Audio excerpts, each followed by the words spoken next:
Storage issue എന്ന് പറയുന്നത് എപ്പോഴും നമ്മളെല്ലാവരും ഫേസ് ചെയ്യുന്ന ഒരു കാര്യമാണ്. ഫോണിൽ എങ്ങനെയാണ് നമ്മൾ സ്റ്റോറേജ് ഇഷ്യൂസ് സോൾവ് ആക്കുക എന്നുള്ളതൊക്കെ നമ്മൾ ഓൺലൈൻ ഡിജിറ്റൽ ലേണിംഗ് ക്ലാസ്സിൽ പഠിച്ചു കഴിഞ്ഞിട്ടുണ്ട്. അതേപോലെ തന്നെയാണ് വാട്സപ്പ് സ്റ്റോറേജ് എങ്ങനെയാണ് സെറ്റ് ചെയ്ത് വെക്കുക എന്നുള്ളതും. നമ്മൾ എപ്പോഴും ഡെയിലി എല്ലാവരും യൂസ് ചെയ്യുന്ന ഒരു ആപ്ലിക്കേഷനാണ് വാട്സപ്പ് എന്ന് പറയുന്നത്. അപ്പം ഈ ഒരു വാട്സപ്പിൽ സെപ്പറേറ്റ് ആയിട്ട് നമുക്ക് കുറച്ച് GB സ്പേസ് ഉണ്ട്. ആ ഒരു സ്റ്റോറേജ് എങ്ങനെയാണ് നമുക്ക് സെറ്റ് ചെയ്ത് വെക്കുക, എന്തൊക്കെ ടെക്നിക്സ് ആണ് നമ്മൾ അതിന് യൂസ് ചെയ്യേണ്ടതെന്നുള്ളതാണ് ഈ ഒരു വീഡിയോയിൽ നമ്മൾ നോക്കാനായിട്ട് പോകുന്നത്. അപ്പോൾ അതൊന്ന് കണ്ടു നോക്കാം. ഇതിനായിട്ട് നമ്മൾ ആദ്യം ചെയ്യേണ്ടത്, നമ്മൾ വാട്സപ്പ് ഓപ്പൺ ചെയ്ത് ഏറ്റവും ടോപ്പിൽ റൈറ്റ് സൈഡിൽ 3 ഡോട്ട് ഉണ്ടാവും. 3 ഡോട്ട് ക്ലിക്ക് ചെയ്യുക, സെറ്റിങ്സ് ഓപ്പൺ ചെയ്യുക. അവിടെ ഉണ്ടാവും സ്റ്റോറേജ് ആൻഡ് ഡാറ്റ. അവിടെ ആയിരിക്കും സ്റ്റോറേജ് റിലേറ്റഡ് ആയിട്ടുള്ള വാട്സപ്പിൻ്റെ എല്ലാ സെറ്റിങ്സും കിടക്കുന്നത്.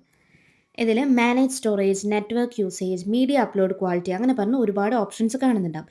ഏറ്റവും താഴെ മീഡിയ ഓട്ടോ ഡൗൺലോഡ് എന്ന് പറഞ്ഞിട്ടുള്ള ഒരു ഓപ്ഷൻ കാണിക്കുന്നുണ്ടാവും. When using mobile data, when connected on wifi, when roaming. ഈ ഒരു 3 ഓപ്ഷൻസിനും 4 സംഭവങ്ങൾ, അതായത് നമ്മൾ കാണിച്ചിട്ടുള്ള ഫോട്ടോസ്, ഓഡിയോസ്, വീഡിയോസ്, ഡോക്യുമെൻറ്റ്സ് ഇതെല്ലാം ഓഫ് ആക്കിയിടുക. അങ്ങനെ ആവുന്ന സമയത്ത് നിങ്ങൾക്ക് വാട്സപ്പിൽ എന്തെങ്കിലും വീഡിയോസോ ഓഡിയോസോ ഫോട്ടോസോ ഒക്കെ വരുന്ന സമയത്ത് ഓട്ടോമാറ്റിക്കായിട്ട് ഡൗൺലോഡ് ചെയ്യാതെ നിങ്ങൾ ടച്ച് ചെയ്യുമ്പോൾ മാത്രമേ അത് ഡൗൺലോഡ് ആവുള്ളൂ. അത് ഓഫ് ആക്കിയിട്ടിട്ടുണ്ടെങ്കിൽ കുറേ സ്പേസ് നിങ്ങൾക്ക് സെറ്റ് ചെയ്യാനായിട്ട് പറ്റും.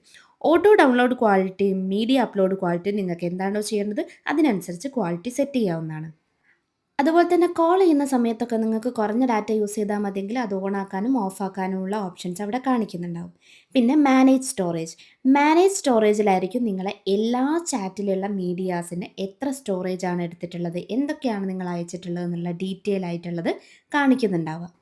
ഇവിടെ ഓരോ ചാറ്റും സ്ക്രോൾ ചെയ്ത് നോക്കുന്നതിനെക്കാട്ടിലും മുമ്പ് തന്നെ നമുക്ക് സെർച്ച് ചെയ്ത് നോക്കാനുള്ള ഒരു ഓപ്ഷനും ഉണ്ടാവും. ചാറ്റ്സിൻ്റെ അവിടെ സെർച്ച് ഓപ്ഷൻ കാണിക്കുന്നുണ്ടാവും. ആ ഒരു സെർച്ച് ഓപ്ഷൻ ക്ലിക്ക് ചെയ്ത് കഴിഞ്ഞിട്ടുണ്ടെങ്കിൽ നിങ്ങൾക്ക് ഏത് ചാറ്റിലുള്ള മീഡിയാസ് ആണോ നോക്കേണ്ടത് അത് നിങ്ങൾക്ക് അതിനനുസരിച്ച് സെർച്ച് ചെയ്ത് നോക്കാവുന്നതാണ്. ഇങ്ങനെയുള്ള ചാറ്റിലെ ഓരോ മീഡിയയും നിങ്ങൾക്ക് ടച്ച് ചെയ്തതിന് ശേഷം ഡിലീറ്റ് ചെയ്യാനും പറ്റും. ഈ ഒരു മാനേജ് സ്റ്റോറേജിൽ ലാർജർ ദാൻ 5 MB എന്ന് പറഞ്ഞിട്ടുള്ളൊരു ഓപ്ഷൻ കാണിക്കുന്നുണ്ടാവും. അത് നിങ്ങൾക്ക് റിവ്യൂ ചെയ്തിട്ട് നിങ്ങൾക്ക് ആവശ്യമില്ലാത്ത എന്തെങ്കിലും മീഡിയാസ് ഉണ്ടെങ്കിൽ നിങ്ങൾക്ക് അതിലൂടെ ഡിലീറ്റ് ചെയ്യാവുന്നതാണ്.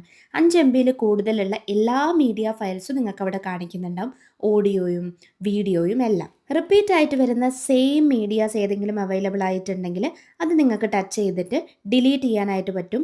ഒരെണ്ണം ഡിലീറ്റ് ചെയ്യുന്ന സമയത്ത് അതിന് എന്തെങ്കിലും കോപ്പീസ് നിങ്ങൾ ആ ഒരു മീഡിയയിൽ അവൈലബിൾ ആണെങ്കിൽ അതെല്ലാം ആ ഒരു കോപ്പീസ് എല്ലാം ഡിലീറ്റ് ചെയ്യാനുള്ള ഓപ്ഷനും ഒറ്റ ക്ലിക്ക് തന്നെ നിങ്ങൾക്ക് കിട്ടുന്നതായിരിക്കും. വീഡിയോ സെലക്ട് ചെയ്തതിന് ശേഷം ഡിലീറ്റ് ഐറ്റം കൊടുത്തിട്ടുണ്ടെങ്കിൽ ഡിലീറ്റ് എനി കോപ്പീസ് എന്ന് പറഞ്ഞിട്ടുള്ളൊരു ഓപ്ഷൻ വന്നിട്ടുണ്ടാകും. ആ ഒരു ബോക്സിൽ ടിക്ക് ചെയ്തിട്ടുണ്ടെങ്കിൽ ഡിലീറ്റ് ക്ലിക്ക് ചെയ്യുക. നിങ്ങൾക്ക് റിപ്പീറ്റ് ആയിട്ട് വന്നിട്ടുള്ള സെയിം മീഡിയ എല്ലാം ഒറ്റ ക്ലിക്ക് തന്നെ ഡിലീറ്റ് ആയി പോകുന്നതായിരിക്കും. ഇതുപോലെ ബാക്കിയുള്ള എല്ലാ മീഡിയാസും നിങ്ങൾക്ക് ആവശ്യമില്ലാത്തത് ഈ ഒരു വാട്സപ്പിൻ്റെ സ്റ്റോറേജിൽ നിന്ന് തന്നെ ഡിലീറ്റ് ചെയ്ത് കളയാനായിട്ട് പറ്റും. ഇനി ഇതിൽ ഏതെങ്കിലും വീഡിയോ ഉണ്ടെങ്കിൽ നിങ്ങൾക്കത് സേവ് ചെയ്യാനുമായിട്ട് പറ്റും. ഒരു വീഡിയോ ക്ലിക്ക് ചെയ്യുമ്പോൾ ഏറ്റവും ടോപ്പിൽ 3 ഡോട്ട് ഉണ്ടാവും. അതിലൂടെ തന്നെ സേവ് ചെയ്യാനായിട്ടും പറ്റും. കണ്ടില്ല? അപ്പോൾ ഈ ഒരു സ്റ്റെപ്പുകളൊക്കെ നിങ്ങൾ ചെയ്തു വെച്ചിട്ടുണ്ടെങ്കിൽ നിങ്ങൾക്ക് വാട്സപ്പിലുള്ള സ്റ്റോറേജ് ഒരു പരിധി വരെ സെറ്റ് ചെയ്തിട്ട് കൊണ്ടുപോകാനായിട്ട് പറ്റും. പെട്ടെന്നൊരു സിറ്റുവേഷനിൽ നിങ്ങൾക്ക് വാട്സപ്പിന് എന്തെങ്കിലും ഒരു ഇഷ്യൂ വന്നിട്ടുണ്ടെങ്കിൽ ഈ ഒരു ഡാറ്റാസ് എല്ലാം നിങ്ങൾക്ക് എന്ത് ചെയ്യാൻ പറ്റും, നമ്മൾ നേരത്തെ പറഞ്ഞ പോലെ ബാക്കപ്പ് ചെയ്തിട്ട് അങ്ങനെ കൺട്രോളിൽ വെക്കുകയും ചെയ്യാം. ഈ ഒരു സ്റ്റോറേജ് അതിനനുസരിച്ച് നിങ്ങൾക്ക് സോൾവ് ചെയ്ത് ഒരു സേഫ് ആയിട്ടുള്ള ഒരു പ്ലേസിലേക്ക് മാറ്റി വെച്ച് നിങ്ങൾക്കത് ഡാറ്റ സെറ്റ് ചെയ്യാനായിട്ട് പറ്റും. കൂടുതലായിട്ട് ഇതേപോലെയുള്ള കാര്യങ്ങളൊക്കെ നിങ്ങൾക്ക് അറിയണമെന്നുണ്ടെങ്കിൽ, മനസ്സിലാക്കണം എന്നുണ്ടെങ്കിൽ സീനിയർ സൈവ് കണ്ടക്ട് ചെയ്യുന്ന ഈ ഒരു ഓൺലൈൻ ഡിജിറ്റൽ ലേണിംഗ് ക്ലാസ്സുകളിൽ പങ്കെടുക്കുക, കൂടുതൽ ടോപ്പിക്ക് എക്സ്പ്ലോർ ചെയ്യുക.